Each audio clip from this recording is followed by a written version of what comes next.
Corte. Bom dia, meu nome é Luiz Otávio, eu sou R2 aqui do Serviço de Urologia do Hospital Federal da Lagoa. Hoje eu vou apresentar um artigo que é até bem recente, que é um artigo que fala exatamente sobre o uso do ChatGPT, é Awareness and Use of ChatGPT in Large Language Models, a Prospective Cross-Sectional Global Survey in Urology. Então, basicamente, eles fazem um questionário, eu vou tentar dizer aqui à frente, mas só em cima do título é um questionário, em cima do uso dos profissionais relacionados à área de urologia, do site GPT e outros programas de modelos de linguagem que vão ser utilizados para pesquisa e para resposta de algumas questões. Então, a introdução ele fala exatamente sobre as utilidades do ChatGPT e afins, como a habilidade de processar grandes quantidades de informação e entregar ela de uma forma que algumas vezes acaba sendo mais palatável e de mais fácil entendimento, tanto para o profissional médico ou da área de saúde, quanto para o grande público. E ele fala que tem sido cada vez mais usado em pesquisa acadêmica, eles tinham essa informação apenas, que tem sido mais usado em pesquisa acadêmica, utilizado como uma ferramenta educacional e utilizado também como ferramenta em cuidado clínico, seja na pesquisa de diagnósticos diferenciais, seja na hora de passar informações aos seus pacientes, aos familiares, e seja também na hora de revisar questões clínicas que o profissional pode utilizar na sua prática. Mas aí ele aponta uma questão que é esse entre aspas que está aqui colocado, que é esse alucinações artificiais, que é um dos problemas que ele aponta do ChatGPT, afins que é exatamente o quê? O fato de que essa ferramenta ela consegue trazer informações falsas ou informações incorretas ou inacuradas ou informações que já não são mais tão recentes, só que ela entrega isso de uma forma tão palatável, de uma forma tão bem construída que fica parecendo uma verdade. Então, muitas vezes, tu vai fazer um questionamento, o ChatGPT ele te dá um baita texto escrevendo, isso ele coloca de uma forma um pouquinho menos detalhada no texto, mas de uma forma bem escrita dentro do texto de resposta, e o profissional, até mesmo o profissional, acaba sendo enganado por essa alucinação artificial. E a questão e a pergunta em cima desse artigo é como que a gente usa isso atualmente na urologia, quais seriam as futuras aplicações e questões éticas, potenciais questões éticas que isso pode trazer a nós, exatamente levando em conta isso que eu acabei de explicar, essas informações que são falsas, e também de que como que a gente pode usar essa ferramenta de uma forma sem tirar o nosso espaço como profissional. Materiais e métodos, foi um questionário prospectivo, até se vocês quiserem acessar. É interessante, ele foi um questionário online, distribuído através de mídias sociais, e-mails. Eu até tive a curiosidade, eu acabei procurando ele na internet, coloca o nome do autor, ou até mesmo, se não quiser, o nome do próprio artigo dentro da data em que ele foi feito, aqui de 20 de abril até 5 de maio, agora desse ano mesmo. E aí você encontra, por exemplo, a primeira ferramenta que eu encontrei foi no Twitter. E aí ele tem um link para você ir lá e responder o questionário. Um questionário rápido, o tempo médio de resposta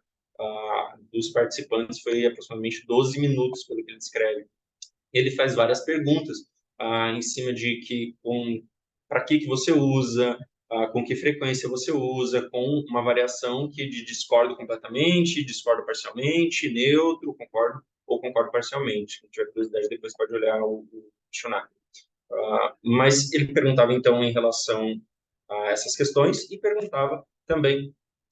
de onde você era, questões demográficas, e dessas informações que a gente teve um total de 456 participantes que completaram a descrição, com 37 desses 456 sendo excluídos por não serem da área urológica, não necessariamente área de saúde, mas não serem da área urológica. Ele considerou, quando a gente olha lá na tabelinha de opções como residente de urologia ou médico de urologia, entre outras opções. A maioria dos respondedores foi masculina, com 79,7%, entre 30 e 40 anos, e na Europa. Extremamente, nos Estados Unidos, ele ficou depois ainda da Ásia e da América Latina. Estados Unidos girando ali em torno de 7%, América Latina em 12%, dado de observação. Mas, enfim, destes que responderam, usavam o chat GPT na sua prática acadêmica, não especificando se era para escrever artigos ou se era para a pesquisa de informações que estavam investigando, mas apenas usavam em sua prática acadêmica de forma geral, com 47,7%. Destes usavam o chat GPT na prática clínica, que acabam sendo só 19,8%, número menor exatamente em cima dessa desconfiança, que esse, por hipótese, né, por alguma desconfiança que os profissionais têm em cima da ferramenta. E questões éticas no uso de tecnologia para escrita acadêmica foi uma preocupação ou crença de que isso se tornaria uma preocupação em 62,2% das pessoas que responderam a esse formulário.